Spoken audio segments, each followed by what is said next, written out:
మహాశివరాత్రి తర్వాత వచ్చే రోజే మాఘ అమావాస్య. ఈ అమావాస్య ఎంతో శక్తివంతమైనది. అయితే ఈ మాఘ అమావాస్య రోజు స్నానం చేసే నీటిలో ఈ ఒక్కటి వేసుకుంటే చేసిన పాపాలు తొలగిపోతాయి. ఇలాంటి శక్తివంతమైన అమావాస్య రోజు మీరు ఉదయం సాయంత్రం స్నానం చేసే నీటిలో ఇది ఒక్కటి వేసుకుని చేస్తే మీ యొక్క పాపాలు, దరిద్రం, కష్టాలు అన్నీ కూడా ఆ నీటి ద్వారా పోతాయి.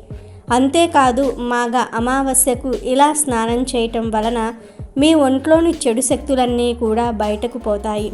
దేనినైనా సాధించే దివ్య శక్తి మీ శరీరానికి వస్తుంది. దైవిక శక్తులు మీకు అండగా ఉంటాయి. మీ శరీరానికి ఎంతో బలం లభించి ఆరోగ్యంగా ఉంటారు. మరి మాఘ అమావాస్య రోజు స్నానం చేసే సమయంలో నీటిలో ఏం వేసుకోవాలో తెలుసుకుందాం. దానికన్నా ముందు మాఘ పురాణంలోని ఒక చిన్న కథను ఇప్పుడు మనం విందాం.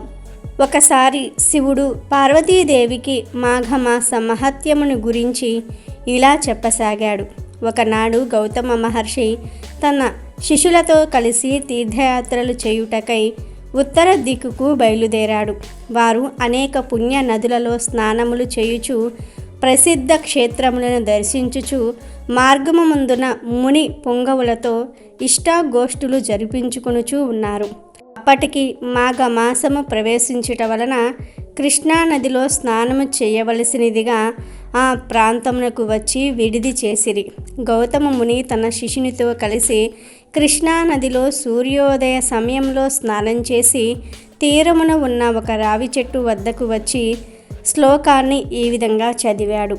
మూలతో బ్రహ్మ రూపాయ, మధ్యతో విష్ణు రూపిణే, అగ్రయే శివ రూపాయ, వృక్షరాజయతే నమః అని రావి చెట్టుకు నమస్కరించి ఆ చెట్టు మొదట ఆసీనులై శ్రీహరిని విధి యుక్తముగా పూజించిరి.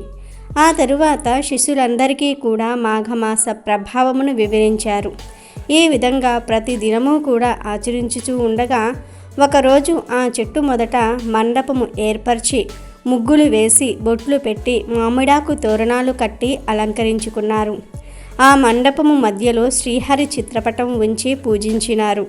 ఆ విధంగా పూజించుచున్న సమయంలో ఒక ఆడకుక్క అక్కడికి వచ్చి భగవంతుడికి చేయుచున్న పూజా విధానమంతయు కూడా రెప్ప వాల్చకుండా దీక్షతో చూచుచు ఆ రావి చెట్టునకు ఎదురుగా కూర్చుని ఉండెను. శిష్యులు వారి వద్దనున్న దండముతో దానిని బెదిరించిరి. ఆ కుక్క అచ్చటి నుండి లేచి ఉత్తర దిశ వైపు, మళ్ళీ మరలా తూర్పు తిరిగి ఆ వైపు నుండి దక్షిణ దిశకు కడలి మరలా యథాప్రకారము పడమటి దిశలోనే కూర్చుండెను. శిష్యులు మరలా బెదిరించిరి. ముందు చేసినట్లే కుక్క రెండవసారి కూడా ఆ మండపం చుట్టూ తిరిగి వచ్చెను. ఆ మండపం చుట్టూ ప్రదక్షిణ చేయటం వలన, అది మాఘమాసము కావటం వలన వెంటనే ఆ కుక్క రూపము వదిలి ఒక రాజుగా మారిపోయాడు. ఆ రాజు సకల ఆభరణాలు ధరించిన వాడై మునుల ఎదుట నిలబడి మునులందరికీ కూడా నమస్కరించెను. అక్కడ ఉన్న ఆ కుక్క రాజుగా మారిపోవుట చూసిన మునులు గౌతమ మహర్షి కూడా ఆశ్చర్యం పొందారు.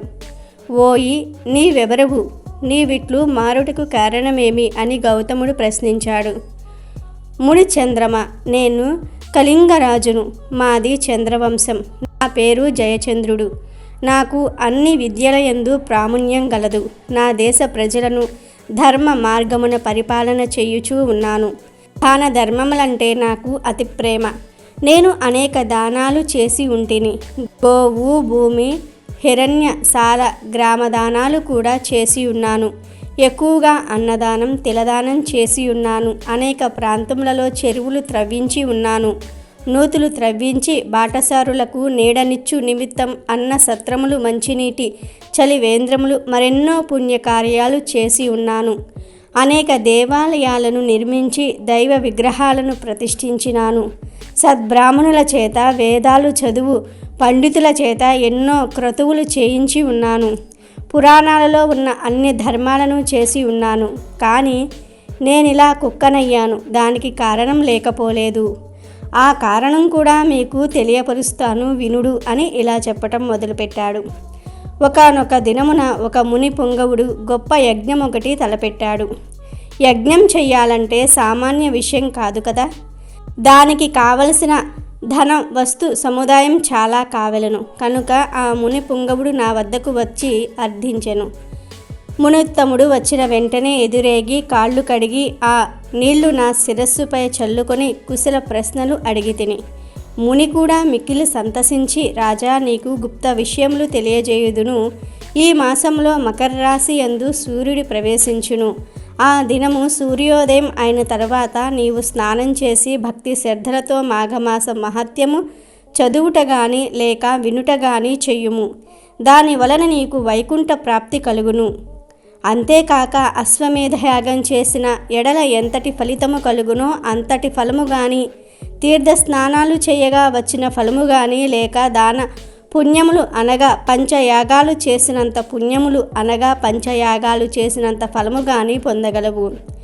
మాఘశుద్ధ సప్తమి ఆదివారం వచ్చినప్పుడు కానీ, దశమి ఆదివారం వచ్చినప్పుడు కానీ ఉదయమే స్నానం చేసినను మరియు మాఘ పౌర్ణమి రోజు ఉదయమున స్నానం చేసినచో మానవుడు ఎటువంటి పాపములనైనను సరే విడవగలడు. ఒకవేళ ఇతర జాతుల వారైనను మాఘమాసం అంతటా నిష్ఠతో నదీ స్నానం ఆచరించి దాన ధర్మాలు మాఘ పురాణము పఠించినను లేక వినను మరుజన్మలో బ్రాహ్మణుడై జన్మించను అని ఆ మునివర్యుడు నాతో చెప్పగా నేను అతనిని అవమానించినట్లుగా మాట్లాడి ఇట్లంటిని. అయ్యా ముని సత్తమా, మీరు పలికిన విషయములు నాకు తెలియను. అవన్నీయు బూటకములు. వాటిని నేను యథార్థములని అంగీకరింపను. ఏవో అతిశయోక్తులు తప్ప మరొక్కటి కాదు. నేను మాఘ స్నానములు చేయుట గాని, దాన పుణ్యాదులు చేయుట గాని, పూజ నమస్కారములు ఆచరించుట గాని చెయ్యను. చలి దినములలో చన్నీళ్లు స్నానములు చేయుట ఎంత కష్టము. ఇక నాకు ఈ నీతి బోధలు చెప్పకు, నాకున్న ఫలము చాలు అని ఆ మునితో అంటిని. ఆ మాటలకు మునికి కోపం వచ్చినది. ముఖం చిట్లించుకొని, సరే, నేను చెప్పవలసినది చెప్పి తిని, అది నా ధర్మము అని యజ్ఞమునకు కావలసిన ధనమును తీసుకోకుండా వెళ్ళిపోయినాడు. అంతటి నేను ఆ ముని చేతులు బట్టి బ్రతిమిలాడగా ఎట్టకేలకు ముని అంగీకరించి ధనము తీసుకుని పోయెను. ఆ విధంగా నేను కొంతకాలము రాజ్యమేలి ప్రాణములు విడిచి తిని, తర్వాత నాకు కుక్క జన్మయే వచ్చినది. నా పాప ఫలమేమో గాని కుక్కగా 7 జన్మలు బాధపడి తిని. ఇప్పుడు మీరు చెయ్యి పూజా స్థలము చుట్టూ 3 పర్యాయములు ప్రదక్షిణలు చేసి తిని గనుక నా పూర్వజన్మ నాకు కలిగినది. దైవ యోగమును ఎవ్వరూ తప్పించలేరు కదా.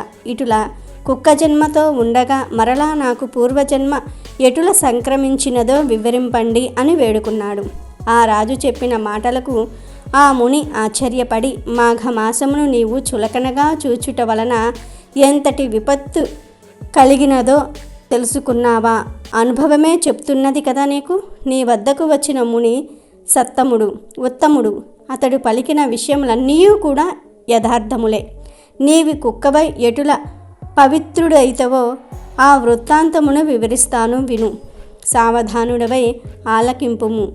నేను నా శిష్యులతో ఈ మాఘమాసమంతయు కూడా కృష్ణవేణి తీరమందు ఉన్న కృష్ణానదిలో మాఘస్నానం ఆచరించుచు స్నానములు జపములు చేసి తిరిగి మరొక పుణ్యనదికి పోదామని వచ్చి ఉంటిమి.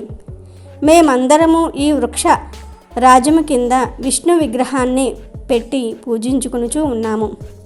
కుక్క రూపంలో ఉన్న నువ్వు దారిని పోతూ ఇచ్చటి నైవేద్యమును చూసి తినాలనే ఆశతో పూజా సమీపమునకు వచ్చి కూర్చుంటివి. అప్పుడు నీవు ఎలాగున్నావో తెలుసా? నీ శరీరము బురద మైల తగిలి ఉన్నది.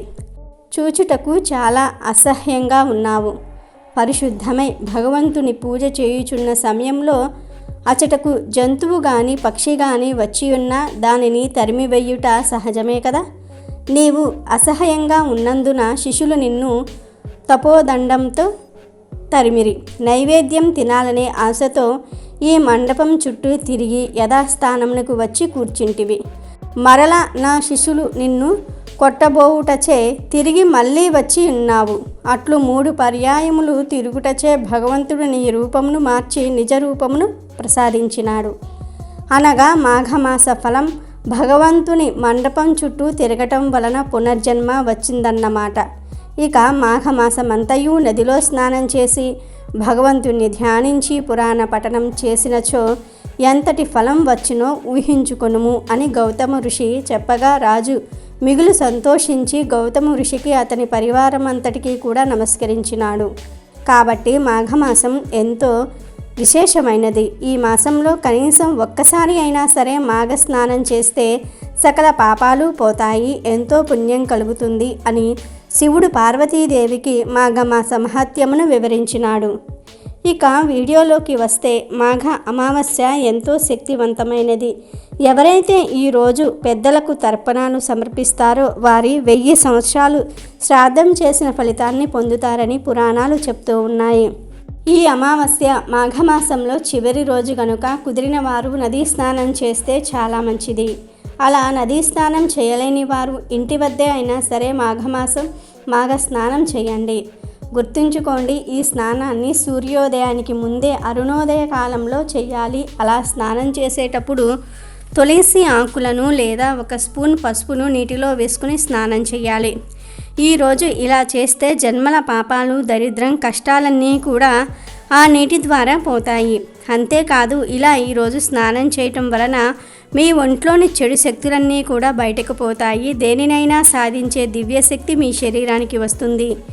మీ శరీరం బలంగా, ఆరోగ్యంగా మారుతుంది. కనుక మాఘ అమావాస్య రోజు తప్పకుండా ఇప్పుడు మనం చెప్పుకున్న విధంగా స్నానం చేసి చక్కటి శుభ ఫలితాలను పొందండి. Thank you for watching our video. Please do subscribe and like the video.